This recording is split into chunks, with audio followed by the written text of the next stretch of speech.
Small can't ball हा dialogue जेव्हा कोर्टवर ओरडला जातो तेव्हा तो फक्त एक बोकळाला टोमणा नसतो. तो प्रत्येक त्या माणसाला असतो ज्याला आयुष्यात कधी ना कधी सांगितलं जातं की तू नाही करू शकत. पण प्रश्न असा आहे, हा सिनेमा स्वतः मोठा खेळाडू आहे का की फक्त नावातच गोट आहे? नमस्कार मंडळी, मी आहे कामेश आणि आज आपण बोलणार आहे गोट या ॲनिमेटेड स्पोर्ट फिल्मबद्दल. सुरू करण्याआधी एक छोटासा कॉन्टेक्स्ट. GOAT गोट. गोट म्हणजे ग्रेटेस्ट ऑफ ऑल टाईम. आपल्या भाषेत सांगायचं झालं तर सर्वात भारी, सर्वात महान. क्रिकेटमध्ये जसं सचिनबद्दल बोललं जातं तसं. या सिनेमामध्ये हिरो आहे एक बोकड आणि आयरनी अशी की त्याला गोट व्हायचं आहे. हा सिनेमा बनवलाय सोनी पिक्चर्स ॲनिमेशनने आणि हे तेच स्टुडिओ आहे ज्यांनी स्पायडरमॅनचं ॲनिमेटेड व्हर्जन बनवलं आणि त्याला एका वेगळ्या लेव्हलवर घेऊन गेले. त्यामुळे एक्स्पेक्टेशन नॅचरली मोठ्याच होत्या. पण हा सिनेमा त्या लेव्हलला जातो का? हा ॲक्चुअल प्रश्न आहे. ते आपण पुढे सविस्तर बघूया. ही गोष्ट आहे विल हॅरिसची. एक छोटंसं बोकड. त्याचं स्वप्न आहे रोअर बॉल खेळण्याचं. रोअर बॉल म्हणजे काय? आपण बास्केटबॉल बघितलं असेल. 2 टीम बॉल जाळीत टाकायचं, उंच खेळाडू, जोरदार उड्या means physical game. Row or ball म्हणजे त्या कॉन्सेप्टचं ॲनिमल वर्ल्ड व्हर्जन. या जगात मोठे प्राणी डॉमिनेट करतात. रायनो, टायगर, हॉर्स म्हणजे शारीरिकदृष्ट्या प्रबळ. शरीराने भारी म्हणजे खेळात भारी. आणि विलसारखा छोटा गोट त्यावर मात्र लोकं हसतात. तो व्हायरल होतो एका व्हिडिओमुळे आणि त्याला मोठ्या टीममध्ये चान्स मिळतो. विनलँड थॉर्न्स. पण तिथे स्टार आहे जेट फिल्मोर, एक पॅन्थर. ती खूप मोठी खेळाडू आहे, पण तिची टीम मात्र हरत आहे. तिच्यात इगोसुद्धा आहे. आणि मग सुरू होतं क्लासिक अंडरडॉग स्टोरीचं इक्वेशन. एक छोटा स्वप्नाळू खेळाडू, egoistic star, dysfunctional team, championship pressure. बाकी स्पॉइलर न देता सांगतो. शेवटचा मॅच आहे, मोठं इमोशनल पे ऑफ आहे, पण ते किती परिणामकारक आहे हे आपण पुढे बोलूयात.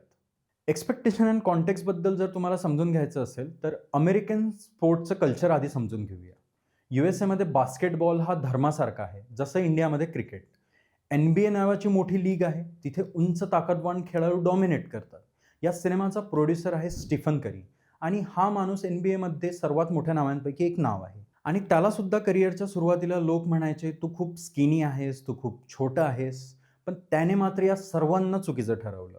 म्हणून गोटची स्टोरी बघता लूजली त्याच्या जर्नीवर इन्स्पायर्ड आहे, असं आपण म्हणू शकतो. आणि मग तुम्हाला वाटेल, "अरे वाह! मग तर भारी इमोशनल असेल." पण इन्स्पिरेशन असणं आणि त्याला सिनेमॅटिक डेप्थ देणं या 2 वेगवेगळ्या गोष्टी आहेत. रायटिंगबद्दल बोलायचं झालं तर कथा बेसिक आहे. आय मीन फारच बेसिक आहे. आपण हे आधी खूप वेळा पाहिलंय. छोटा हिरो, मोठी स्वप्न, लोकांचे टिंगल आणि शेवटी त्याचा विजय. हा टेम्प्लेट वाईट नाही, पण त्यात काहीतरी नवं हवं असतं. इथे big animals versus small animal discrimination दाखवलेलं आहे. हा कॉन्सेप्ट आपल्याला झुटोपियाची आठवण करून देतो. झुटोपियामध्येही predator versus prey discrimination emotional डेप्थने एक्सप्लोअर केलं होतं. आणि गोटमध्ये मेसेज आहे साइड्स डझंट मॅटर. पण तो मेसेज थोडा सरफेस लेव्हलवरच राहतो. आपण कॅरेक्टरच्या मनात जात नाही, आपण फक्त सिच्युएशन्स पाहतो. डायलॉग्स फन आहेत, काही गोट फन मजेशीरही आहेत, पण पटकथेला जरा पेशन्स हवा होता. इमोशन्स, सीन्स फार पटकन निघून जातात. डायरेक्शनबद्दल सांगायचं तर डायरेक्शन एनर्जेटिक आहे. फ्रेम कधी स्थिर बसत नाही, कॅमेरा सतत हलतो, मॅच सीन व्हिज्युअली थ्रिलिंग आहेत. गेम सिक्वेन्समध्ये ॲडर्लिनसुद्धा आहे, पण इमोशनल सीनमध्येही तितकाच स्पीड ठेवला आहे. कधी-कधी वाटतं, "अरे थांब जरा, या मूव्हमेंटला बसू दे." पण डायरेक्टर एनर्जीवर जास्त प्रेम करतो आणि सायलेन्सवर कमी.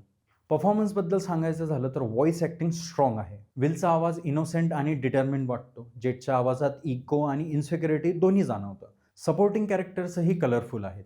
ॲक्टर्सनी काम केलंय, पण प्रॉब्लेम मात्र रायटिंगमध्ये आहे. ॲनिमेशन व्हिज्युअली इम्प्रेसिव्ह आहे. कोट्स वेगवेगळ्या एन्व्हायर्नमेंटमध्ये आहे. जंगल, ice, व्हॉल्कॅनिक Arena.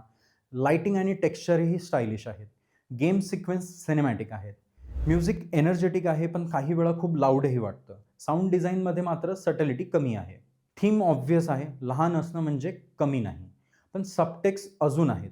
जेटचा character age anxiety आहे. जेव्हा तुम्ही पीकवरून खाली येता तेव्हा इन्सिक्युरिटी कशी येते. सोशल मीडिया कल्चरही सटली दाखवलं आहे. व्हायरल व्हिडिओमुळे करिअर बदलतो, पण हे थीम फुल्ली एक्सप्लोअर केलं गेलेलं नाही. ते दाखवले आहेत, पण खोलातच गेलेले नाहीत. तर पिक्चर बाज व्हर्डिक्ट काय? गोट एंटरटेनिंग आहे, किड्स आणि फॅमिलीसाठी छान आहे. व्हिज्युअली स्ट्राँग आहे, एनर्जी हाय आहे. पण इमोशनल डेप्थ मात्र लिमिटेड आहे. हा सिनेमा पाहताना मजा येते, पण थिएटर बाहेर पडल्यावर फार काळ मनात राहत नाही. तो गोट नाही, पण तो कंप्लीट फ्लॉपही नाही. तो सेफ ॲनिमेटेड स्पोर्ट ड्रामा आहे. जर तुम्हाला अंडरडॉग स्टोरीज आवडत असतील, तर गोट तुम्हाला आवडेल. पण जर तुम्ही इमोशनल रोलर कोस्टर शोधत असाल, तर एक्स्पेक्टेशन थोड्या ॲडजस्ट करा. तुम्हाला गोट कसा वाटला कमेंटमध्ये आम्हालाही नक्की सांगा. मी आहे कामेश आणि हा होता तुमचा पिक्चरबाज रिव्ह्यू. आपण इथे फक्त सिनेमा बघत नाही, तर आपण सिनेमा समजून घेतो.